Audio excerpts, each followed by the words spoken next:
there, and welcome to our show, The Shit No One Tells You About Writing.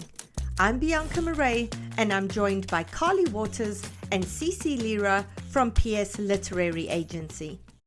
Hi everyone, today's guest lives with her husband and children in Texas, where she is a social worker. Her writing has appeared in Porterhouse Review, Ruminate magazine, and Open Global Rights, among other publications. The Bright Years is her debut novel. It's my pleasure to welcome Sarah Damoff. Sarah, welcome to the show. Thank you, Bianca. Thank you so much for having me today. I'm excited to talk about the shit no one tells you about writing. Yeah, we're excited to have you as well because we have a bit of a history with you and the show, which we will discuss shortly. Before then, for our listeners, those of you who are watching on the YouTube channel, I am holding up my highly marked up copy of The Bright Years, beautiful cover. I'm going to read you the flat copy now so that you have context for what we're busy discussing. So Ryan and Lillian Bright are deeply in love, recently married, and now parents to a baby girl, Georgette. But Lillian has a son she hasn't told Ryan about, and Ryan has an alcohol addiction he hasn't told Lillian about. So Georgette comes of age watching their marriage rise and fall. When a shocking blow scatters their fragile trio, Georgette tries to distance herself from reminders of her parents. Years later, Lillian's son comes searching for his birth family, so Georgette must return to her roots, unearth her family's history, and decide whether she can open up to love for them or herself while there's still time.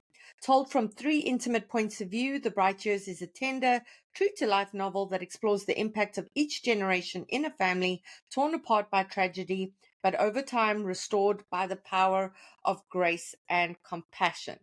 All right, Sarah, before we dive into the book, and there's so much to unpack, like I say, highly marked up here. I think you were in our 2022 deep dive, and I put you in touch with Lori Grassi, who was one of the speakers there. Can you take us through that? Yes, definitely. So I've never done a deep dive, but I did see or hear her name through your podcast. And was it I think, yeah, it was late 2022. At the time, was still learning about the avenues to publishing and was thinking that I might go with a small publisher or a hybrid publisher. And so I thought it would be helpful to find an independent editor who I knew, had some credibility. And I reached out to you and you put me in touch with Lori, and she did do an edit of The Bright Years, and it was wonderful.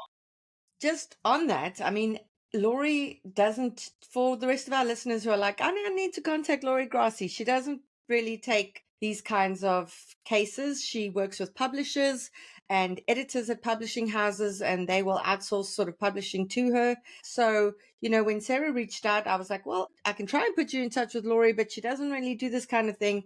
So let's see how it goes. She'll probably need to see a sample of your work, and then she'll consider it. So the fact that Lori took you on, Sarah, was like at that time already a huge compliment. Kudos to you. Can you take us through the rest of your publishing journey and then what made you change your mind in terms of a small publisher? Did you get an agent? How did the rest of that look? Yes, great question. And I'll give a few details I don't always give because as an avid listener to your show, I know this is what listeners love to hear. So as I learned about the different paths to publishing, it was really, I saw the benefits in each path, and it was really that I was learning more about my own goals. So as I looked into hybrid publishing, a lot of the other people that I learned that were publishing through it were maybe only interested in publishing one book. They had a memoir, they needed to tell their story, they wanted to tell their story. And I began to realize I have a lot of books in me. I want to do this as a career. I want to keep going. I want the wider distribution. And so that's when I kind of switched to start thinking I should maybe look for an agent and pursue traditional publishing, and had a lot of encouragement to do that. And so I started doing that. I had done it kind of half-heartedly previously. I'd sent out query letters, I think, before I even knew the phrase query letter. So they weren't, quote unquote, correct query letters. Learned a lot from your show about that. And so, yes, it was summer of 2023. I also didn't know all the proper etiquette. So I think I've sent out a big batch of pitching agents as well as some small publishers and hybrid publishers. So I had some offers come in. I had a small publisher, a hybrid publisher, and an agent.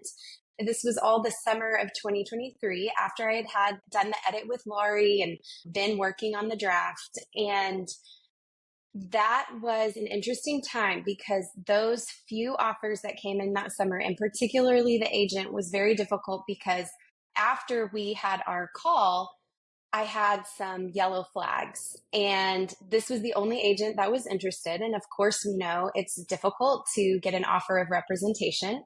And I had off and on been trying for about a year at that point. And in the end, I said no to all the offers that were on the table with having nothing else on the table at the time. And I remember going on a walk that night and just crying. I just was like, what did I do? And I was very unsettled about the options, and I didn't think any of them were right for me and this project and my hopes for the future. It was very hard to say no to an agent and no to publishers when there was nothing else on the table. But in hindsight, of course, I'm glad that I did, because just a couple of months later, I signed with my now agent, and then within a couple of weeks, we had multiple major houses interested. I was speaking with editors, and then we sold the book in a preempt to Simon and Schuster. So that part, it's once I got to that part, it was very much a whirlwind. It was within weeks of signing with my agent that we sold the book. But I had first had that experience of having to say no to some options that I was unsettled about. So Yeah, you know what? I love all of that because it's so difficult to get an agent interested. And so when you get that interest, your first impulse is to just say yes, and ignore all the flags because you're just so desperate for it. And for those of you who've been querying for longer, you know that. I know some of you have been querying for ages and you're just like, oh my God, if I could just have one agent saying yes. But what Sarah's just said is so important because it needs to be the right person saying yes. Are you able to share with us what some of the yellow flags were, Sarah, so that our listeners can kind of benefit from that as well?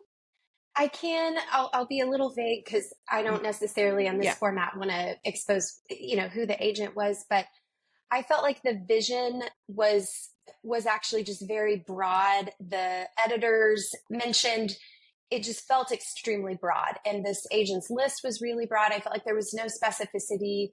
I felt like it was possibly looked down on a little that I didn't have any writing background or an MFA. A couple of comments that were made that made me a little unsettled. But I think the main thing was just the broadness of the vision. And I felt like the editors weren't very specific. And I will say that this was really helpful to me when I signed with the agent that I did sign with, Jane Distel. I had gotten to the point where I decided to work backwards. I got a publisher's marketplace membership, and I started looking into editors, which I had never done before, but there a lot fewer editors than there are agents out there. And so I just looked at the websites of the major houses, and I looked at which editors, if I were to make a list of dream editors. And then I went into Publishers Marketplace and looked at who are those editors doing deals with. That to me was very, I had multiple agents interested after that. I felt like that kind of unlocked the way to target the agent. And what was really affirming to me was when I had the call with the agent that I signed with. She had editors in mind, and they all just kind of matched up with the list I had made, not knowing nearly as much as her, nearly as much as she did. And I didn't even tell her, I have this list of editors I've been looking at because I knew, she's the expert. But when she talked about her vision for where my book belonged, what, even I was still struggling with, is this literary fiction? What exactly is it? And her vision just completely aligned with mine, unlike the agent that I had ended up saying no to. I love that querying hack. I hope you're all taking notes. If I was in the querying trenches, I would be taking notes and I'd have light bulbs going off and I'd be like, that is so smart. It really, really is smart. And yeah, you know what? The right agent for you is going to have a very specific vision for your book. You know, when they have this broad vision, it's kind of like, we're going to throw everything against the wall and see what sticks.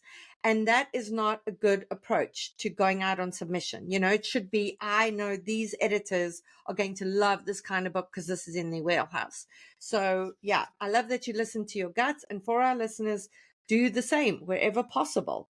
And also, I just want to point out, so for those of you watching on our YouTube channel, this is a stunning advanced reader copy. It is high quality. I mean, you must feel the, I don't know if they, what the heck they even call this here, but the cover glistens.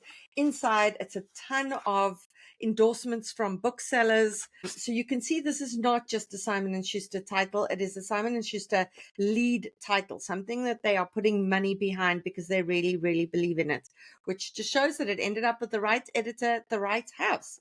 Okay, so Sarah, questions that I have for you. One is, this is such an ambitious debut novel. So just for our listeners, one, okay, we have the prologue and we have an epilogue. But now listen to this. They are in third person point of view. We then have 3 POV characters throughout the novel that are in first person point of view in 3 different parts. So it's not chapter 1, it's this character, chapter 2, it's this character, chapter 3, it's this character, and then we rotate through it. It's like we are firmly entrenched in one character's POV, then a third way through we go on to the other one, and then at the end we go to another one, which is so difficult to do. We have a story that spans more than 60 years. 60. That is a hell of a time span. So can we speak about that? Like, Sarah, I know when I wrote my debut, which people thought was quite ambitious, I didn't know enough to know it was ambitious and that I shouldn't be trying these things.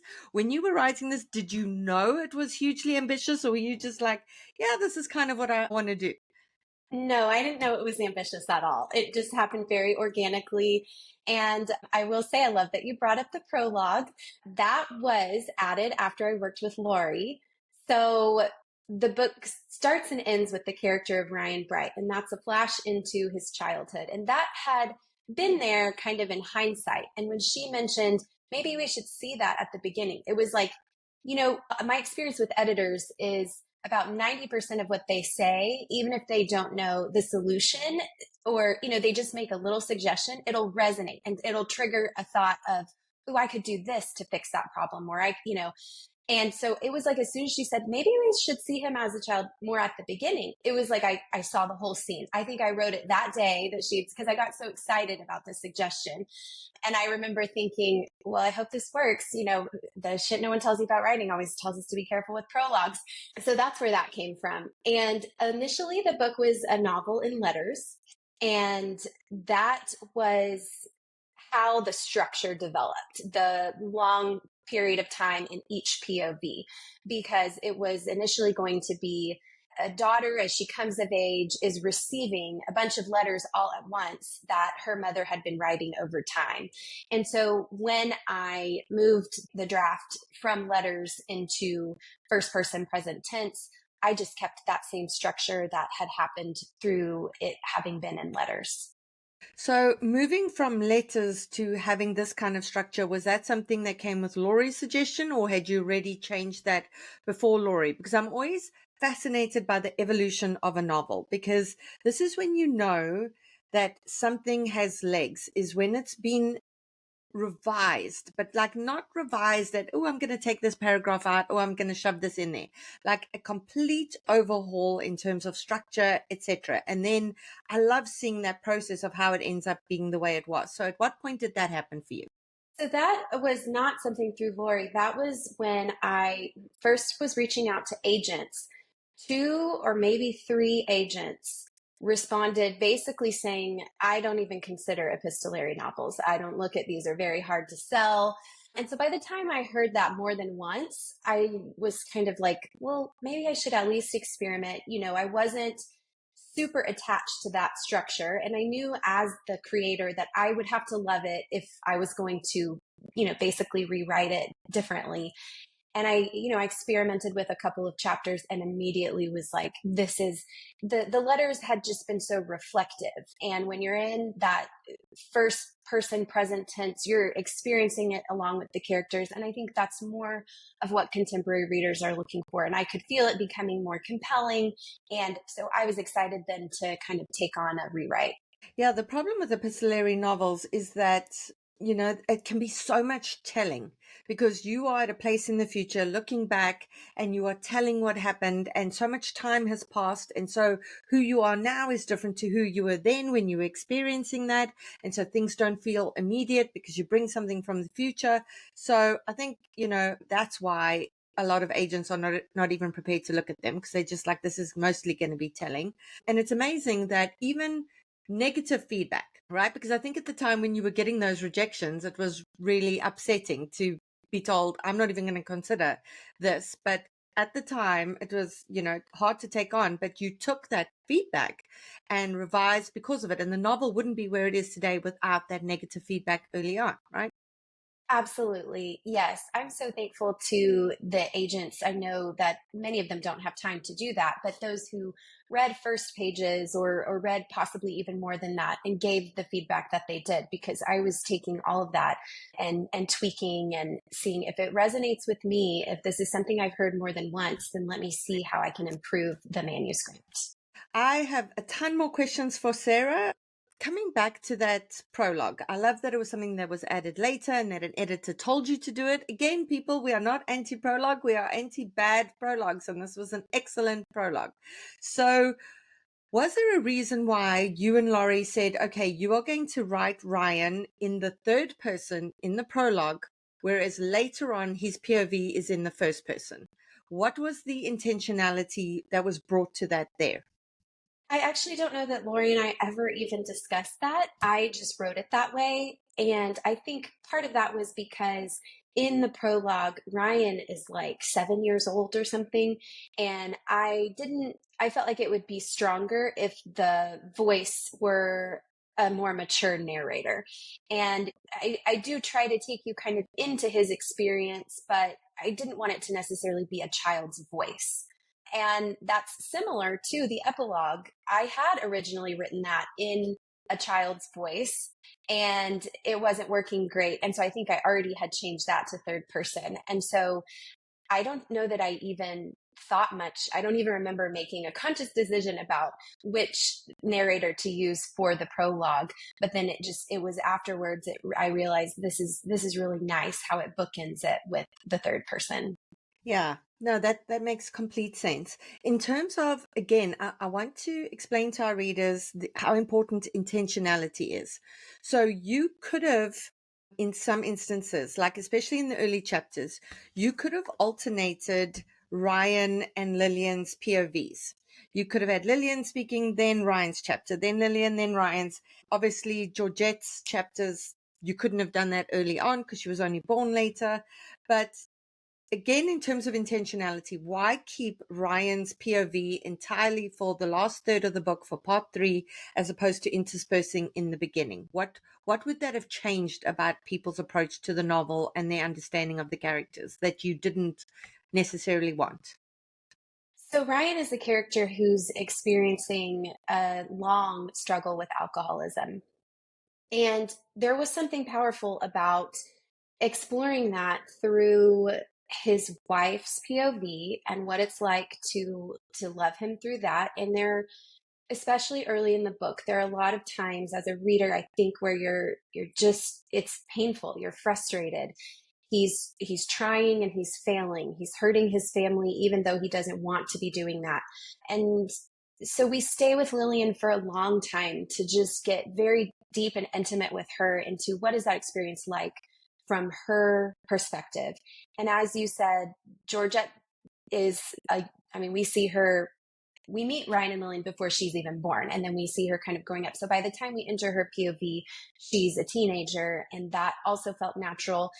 And so once I had those two pieces in place, it was like, now how powerful is it once we've seen Ryan's life play out through the other people's eyes in his family to then see him later in life. So the POVs aren't kind of going back over the same scene from different perspectives. It's more, okay, decades later, let's hear from him now that we've seen all of this life so far. It's time for him to speak, and it's time for him. And by that point, he has changed a lot. When we begin hearing from him, he still is not sober, but he has gained a lot of insight from his experience. And so that's the time when we come into his voice. Yeah, and it was the perfect time because like you say, there was this frustration with him. There was this I was frustrated with Lillian at times. I was like, why are you chasing after this man who just keeps letting you down? Why, Like but hearing his perspective when we did was just incredible. So it was the right choice for the book. I'm going to discuss shortly some descriptions that Sarah's written and her incredible line level writing, including similes and metaphors. For now, I just want to read from your author's notes at the beginning of the book. So it says, working with families for 2 decades now, I've seen many iterations of my friend's generational cycle. When I started writing The Bright Years, the character who struggles with alcoholism wasn't supposed to be a main character. He was supposed to be an unexplored, absent father, but he refused to stay off the page. So I interviewed people who were generous enough to tell me about their own addictions and loved ones with addictions. Every family I've worked with is its own love story, complete with triumphs and tragedies. And I believe a good novel can do the same thing as a good social worker, help someone feel a little bit less alone. The Bright family's winding path reflects what I've witnessed in my personal and professional life, from substance abuse to adoption to the shape-shifting of family through marriage and divorce, birth and death. The Brights experienced decades of life together, or as together as they can be with the burdens they each carry. Throughout the years, their story unspools, and it is one of secrecy and denial, truth and revelation, regret and redemption, inheritance and legacy. And that just like really, really perfectly encapsulates that. When you sat down, were there themes that you knew you wanted very particularly to explore, or did you sit down and just tell the story with Ryan being like, hello, I want to tell my story, and then afterwards figure out what it was all about? A little bit of both. The original big theme was this idea of, from the parent and the child side, what is it like to learn your parent, or what is it like as a parent to let your child know who you are and who you were before they were born, and how that happens over time, and the impact between generations, the way that we can't get away from being impacted by who our parents are, and even in turn, parents can't get away from being impacted by who their children are. And so that was I think the big theme was just, how do we how are we impacted through the generations, but also how there can be some overcoming when there's generational trauma. There's not a magical silver bullet to get rid of it, and yet there can be healing and there can be a redemption that's, hard won through those generations. And so that was the main big theme that I started out with. I did not start out with intending it to be an addiction book or have that be so front and center, but as I said, as I got to know Ryan and tried to just make him kind of be almost a part of Lillian's past, I realized he didn't leave them because he didn't love them. He left them because he loved them. He was trying to protect them from himself. And as is the case with many families who have loved ones with addictions or alcoholism, they're not it's often not a true cutting of ties. It's a very in and out of our lives. And how do we have this relationship with some healthy boundaries, but also with all the love and affection that comes with loving, with someone in your family over a long period of time? So the addiction theme came a little bit later, and then those kind of generational interplays were a big part of the book. Yeah, we had another interview with Kath Jonathan, who wrote The Resistance Painter, and she also spoke about a character, Irena, who she did not want to be on the page, and this character just kept insisting that she had to be in the story, and so she had to learn how to write her. And I love those kinds of characters. I love it when you think the book is about something else and this character is like, no man, here I am, please listen to me. And it's wonderful when we as authors specifically listen to that. So I want to read two descriptions that Sarah's written here, just as example of really great character descriptions. Ryan has dark shaggy hair, paint flecks on his fingers, and beard scruff down his neck, a gap between his two front teeth. His eyes are a sinking dark. I can hardly see the pupil for the iris, like a tree in a night wood. His clothes are plain, his build unthreatening but not weak. He's like an understated book cover, which is the type I'm inclined to open. So such an incredible description there. And here I want to give you a description of a character of themselves in the first person, because this is something that's always difficult to do because it's weird if a character goes, I have brown hair and blue eyes. So this is from Lillian's POV. While he's in the restroom, I sneak a compact from my purse for a quick face and hair check. Still no makeup and still need a perm. Still dad's thin lips and mama's big eyes and my dark circles. I sigh and snap it shut. So just like a little moment in which to give the reader something of how to imagine that character. Now, something that you have done really, really masterfully is similes and metaphors, Sarah. So I want to read some of them for our listeners. I carry a torn napkin home with Ryan's phone number like a firefly in my pocket. Here we go. After the library and baklava, Ryan and I passed 6 months together with like a morning stretch, that carefree inhale before the day picks up with its work and worries. Here's another one. We've been slow to climb each other's family trees, and I'm reminded of what a daunting climb it can be. Branches might snap. Go. He chews and gulps and blinks, his fork stilling beneath a limp wrist. He never talks about that night, ever. I set my fork down as silence surrounds us like an ambush. I'm finding some more because I really want you all to hear these incredible metaphors and similes. Still, memories creep under doorways like smoke. And another one, when Seth slows down and the kids start to yawn, we walk home under a dimming sky, stubborn streaks of pink slashing through the gray like happiness through grief. So, Sarah, let's talk a bit about writing on the line level, because this is really where great writers are made. It is the building blocks of excellent books. Are you just someone who's really damn good with the similes or metaphors, or is it a case of polishing a gem until it really shines? I think the similes and metaphors come naturally to the point of multiple times I've had to tone them down, or I realize I have a mixed metaphor in the same paragraph, or it's just too much and I have to cut some of them. So the line level is what I love, and the story and plot are harder for me, and I have to work harder at that. So the character development and the line level comes very naturally, and then I have to figure out, what are we doing here in terms of our story arc. I mean, if you think about it, this is a quiet book, but it's loud as well. This is the thing. It's quiet in that you would be mistaken if you say not much happens, because it's real life. It's things that happen to real people every single day.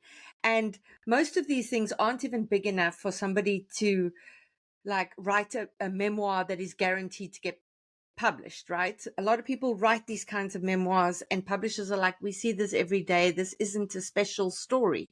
And yet, you make the story so loud and you make the everyday so compelling through the force of the brilliant interiority, the emotionality, and the line level writing. So, I mean, how long did this take you to write from start to finish through all of its iterations? Great question. So the first draft I did kind of late 2021, and I am not an outliner, so a complete pantser. So I knew the title and I knew the final scene, and I didn't really know anything else. And so I drafted it within about 2 months because I just couldn't stop. It was so much, it was like reading, but better because I was every day discovering what's happening to these characters. So because I draft so quickly, I spend a lot of time in revision and doing rewrites. And so then I actually put it away and kind of forgot about it because at that point I wasn't really thinking publishing for at least 6 months. I mean, I was doing other things, writing other things, not thinking about that manuscript. And then when I came back to it in the summer of 2022, that's when I really was like, I'm going to learn more about the publishing industry. And I spent the next year really doing revisions. That's when I heard from those agents, we're not interested in epistolary and all of that. And so it was from start to finish in terms of when I signed my book contract, it was about 2 years. So some of that, again, at least 6 months, I didn't look at it at all. The first draft was very fast, and then just a lot of time in the revision stage. Yeah, that time away from a manuscript is so important. Sometimes we feel like we're giving up on a book when we walk away, but I think sometimes it's the best thing we can do for the book is giving ourselves that clarity. Right, we're at the end of our time. For our listeners, we're linking to the Bright Years on our bookshop.org affiliate page. If you get it there, you support an independent bookstore and the podcast at the same time. Please get this book, read it. You're going to underline it like crazy. Have your highlighter next to you because you're going to need it. Thanks so much, Sarah. Thank you so much for having me, Bianca. And that's it for today's episode. I hope you'll join us for next week's show. In the meantime, keep at it. Remember, it just takes one yes.